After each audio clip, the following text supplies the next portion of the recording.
তো আজকে ছিল আমার জন্মদিন। তো আজকে সকালবেলা উঠে এই দুটো পার্সেল এসেছিলো।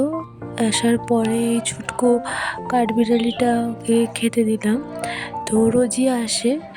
তো তারপরেই টিফিন করলাম। টিফিনে ছিল হোয়াইট সস পাস্তা। তারপরেই উপরে মা ঠাকুরকে ভোগ দিয়েছিল।